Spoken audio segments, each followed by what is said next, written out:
grab it and whip it out.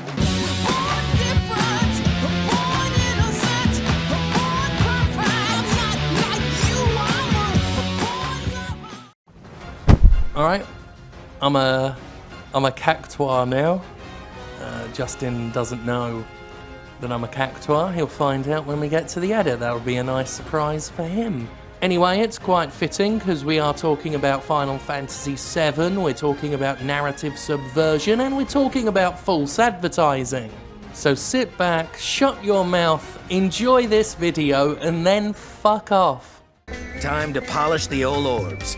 Give them a spit shine so they positively sparkle. False advertising is a problem in pretty much every industry, whether it's Kellogg's claiming Rice Krispies boost your immune system, or Eggs Den's boasting of its penis-lengthening properties. If a company can get away with it, it'll happily lie to sell its product, even if they eventually get caught and have to pay a steep but corporately affordable fine in the end. The game industry, run as it is by ethical vacuums in smart suits, certainly ain't no different. However, as we've recently seen with Final Fantasy VII Remake, it can be difficult to draw the line between dishonesty and subversiveness when talking about false advertising in entertainment. Final Fantasy VII Remake has turned out to be a controversial release and will, I think, go down in history as one of the biggest curveballs a developer has ever thrown.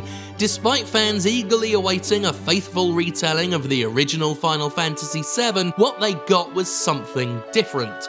Something new. Something that, yes, does portray the events of the original's opening story arc, but adds and changes so much as to provide a completely different experience. By the time players reach its surreal and completely unexpected conclusion, Final Fantasy VII Remake has already become something far, far different from what fans had expected up until its release. I can't necessarily escape this video without spoiling Final Fantasy VII Remake and thus encouraging half of you to never watch this video again, so let's just do it.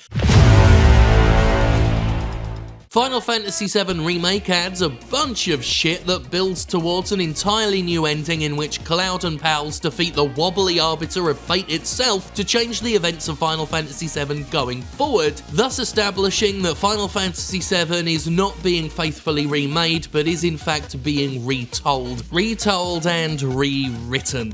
The remake in Final Fantasy VII Remake is a bit of wordplay trickery, as it's not so much referring to the product getting a remake as the in-universe world of Final Fantasy VII being completely reshaped. For some, this new ending and promise of an unknown future came totally out of left field at the last minute, though there are plenty of hints that something fucky was coming for those picking up the hints along the way. I'm in the latter field, but then I had my doubts to begin with. I'd already expected Square Enix to do weird Square Enix shit with the game, so once Cloud started having flash forwards to the future while stupid Nomura-flavoured whisper creatures started fucking with sequences that deviated from the original timeline, I felt adequately prepped for the bullshit that was to come. And in all honesty, I liked Final Fantasy VII Remake's bullshit, and I have very little patience for modern Square Enix's cringeworthy nonsense at the best of times. For me, Final Fantasy VII Remake was a brilliantly subversive masterpiece, unafraid to take a game as hallowed and worshipped as Final Fantasy VII and dare to completely fuck with it. Some fans did not see it that way. In fact, many fans are downright insulted that Nomura,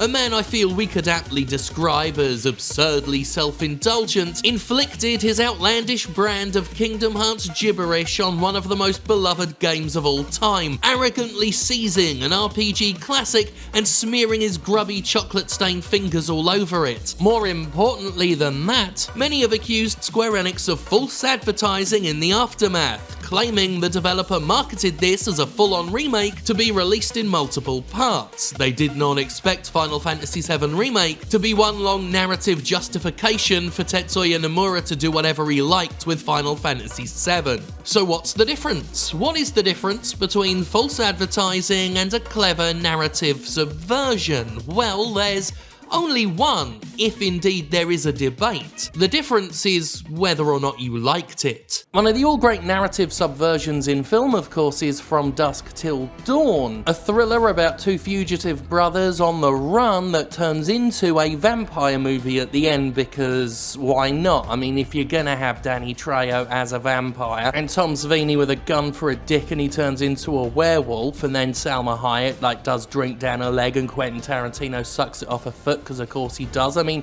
if you're gonna do that, do it. There are some cases that are not up for debate. Alien's Colonial Marines is one of the most famous examples of dishonest presentation and outright lies in the video game industry. Promoted by Gearbox Software and its famous CEO, Randy Pitchford, as the ultimate love letter to the Aliens franchise, the game's pre-release build-up was predicated on artificial gameplay demonstrations and fake screenshots. At various events like E3 or PAX, Gearbox would proudly showcase a live demonstration of Colonial Marines in action, failing to note that the demo sequence was actually a non-indicative, mostly scripted sequence that looked and played nothing like the final game. Randy Pitchford would later reframe this demo as a vertical slice, just an idea of the concepts and the kind of gameplay that will be in Colonial Marines. He called it a vertical slice. We call it just lying. Really? No clever term for it, just telling a lie. In practically all pre-release materials, Colonial Marines had better graphics, better animation, better xenomorph AI than the actual product. To this very day, the screenshots and trailers on the game's official website look nothing like the video game customers got. Randy Pitchford lied on multiple occasions about the visual quality and the next-gen lighting, as well as Gearbox's commitment. As it turned out, the studio had outsourced much of the development to a completely different third-party company in Timegate. The game turned out to be such a sham that publisher Sega distanced itself from the game, putting the blame for so-called mismanagement entirely on Gearbox's shoulders. Pitchford tried to turn this around on the critics, claiming it was he who was the victim of lies, thus starting a trend of never taking responsibility for dishonest behaviour that the man continues to this day. With Colonial Marines, there can be no question it was, and still is, advertised falsely. But would any of that have mattered in the long run if the game was actually good? It wasn't. It was shit. If they'd have advertised it the way it turned out, it would still have been shit. If it was still excellent in a way other than advertised, then maybe there'd be a conversation. But it was shit. It was shit. Randy Pitchford lied, and it was shit.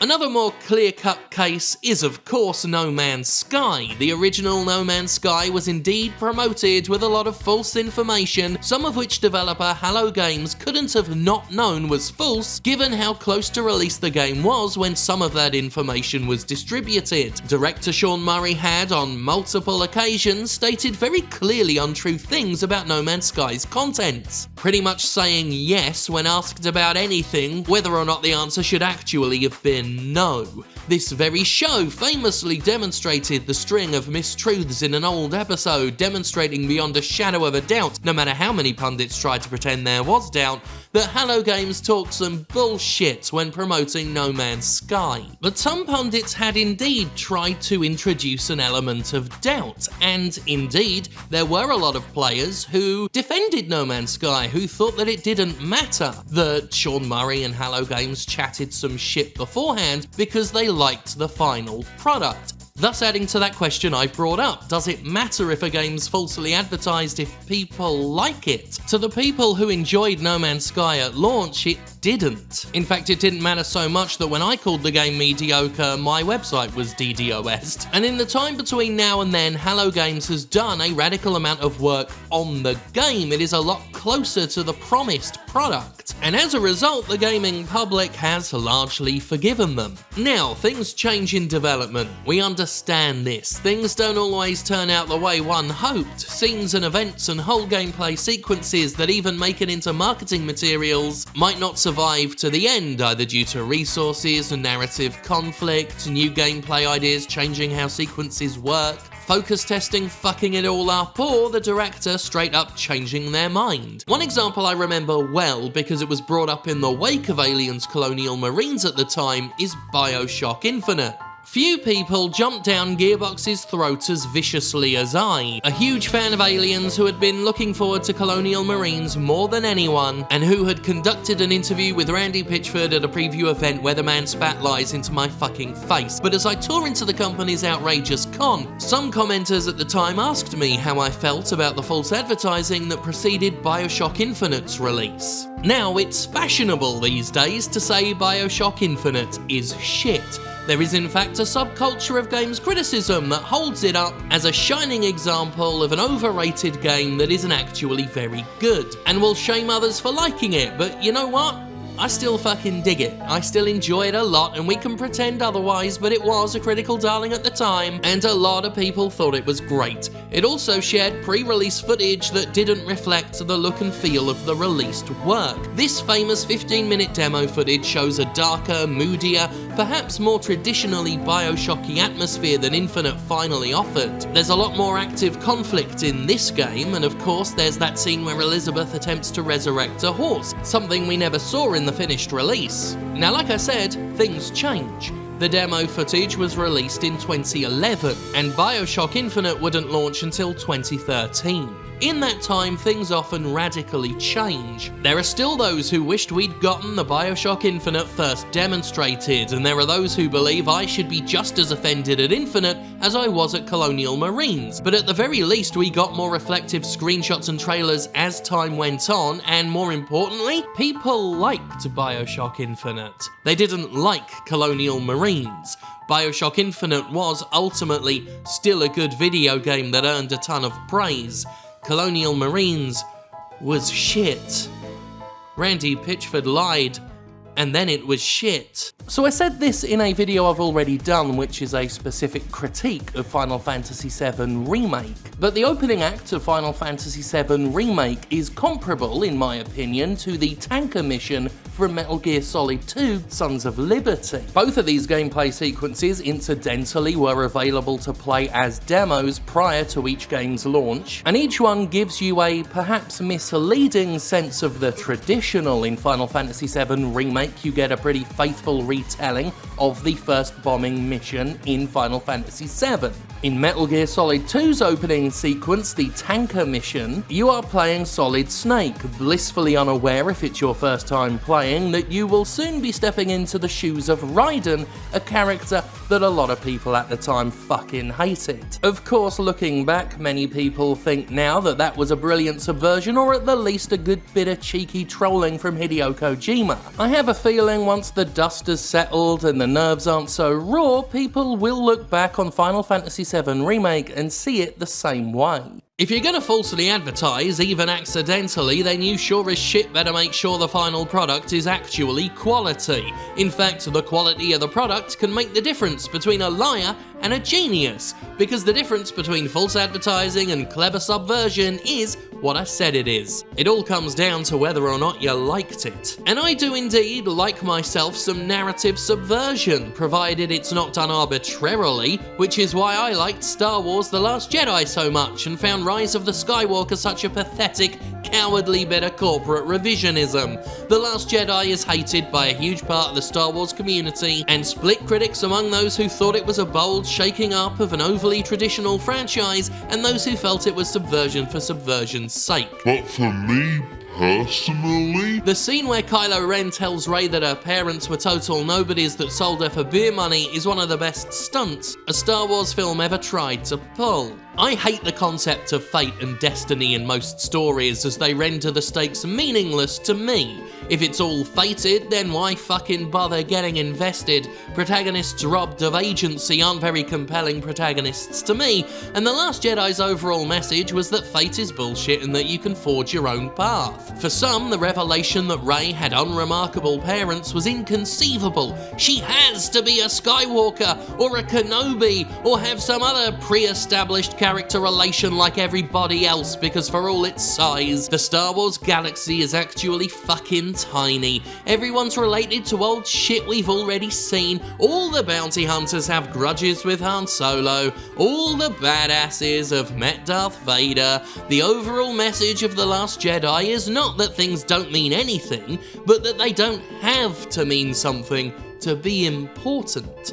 Rey doesn't have to be a Skywalker or a Kenobi to have a purpose. Just like that little kid at the very end of the movie hinted to have Force powers and a potential interest in the Resistance, you can come from anywhere, no matter how humble or obscure or distanced from some grand overarching lore. And then Disney chickened out and the next movie was an incoherent mess desperately trying to fix the freedom and potential The Last Jedi left behind. All that's to say, it is perhaps my disdain for fate, as well as an interest in thumbing one's nose at tradition, that makes me appreciate Final Fantasy VII Remake so much.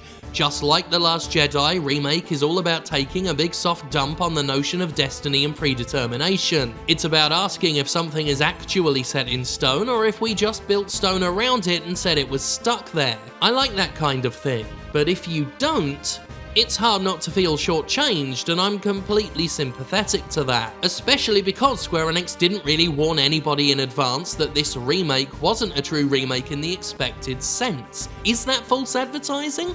To anyone who bought it based on that advertising, based on the belief that it was a traditional remake, maybe yes.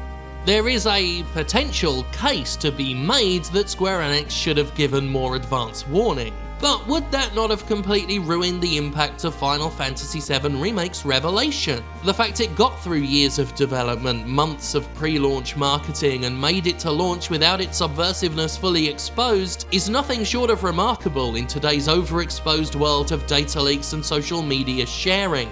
I truly think history will remember Final Fantasy VII Remake for that, for so effectively pulling the rug out from under people, even if it pulled wool over their eyes to do so. And unlike with Disney, at the very least we can expect Square Enix to stick to its guns. Say what you will about Square Enix and its ludicrous, overcomplicated, contrived, almost embarrassing stories at times, it's committed to its own fucking nonsense. A corporation like Disney is not committed. It's not committed to any of the media under its dictatorial grasp. In fact, Disney has such little respect for art that it's going back and doctoring the media on Disney Plus without rhyme or reason and in completely batshit ways. I mean, what is the hair covering that ass? Why pizza? Who's got a wooden, doorless chest in the laundry room? And more importantly, a corporation like Disney will turn on a dime and twist in the wind and basically produce whatever content it thinks the audience wants, based on a desperation to please all audience demographics at all times, no matter how illogical that desire, unreliable focus testing, and/or knee-jerk responses to criticism. And they'll happily do that at the expense of the art because they don't really care. They don't care what trajectory a story is going in. They're making this up as they go along. Everything is a course correction. Everything is fiddling and tweaking and changing to try and hit, again, as many demographics as possible. And the result is no creative commitment. No commitment to story. No commitment to continuity. No commitment, sure as shit, to long-term plans. No commitment, in some cases, to actors. If Disney had published Final Fantasy VII Remake, I imagine that already they would have taken to social media to promise everyone that Final Fantasy VII Remake 2 will be a traditional retelling. But Square Enix, high on the fumes emanating from its own rectum, will commit to this.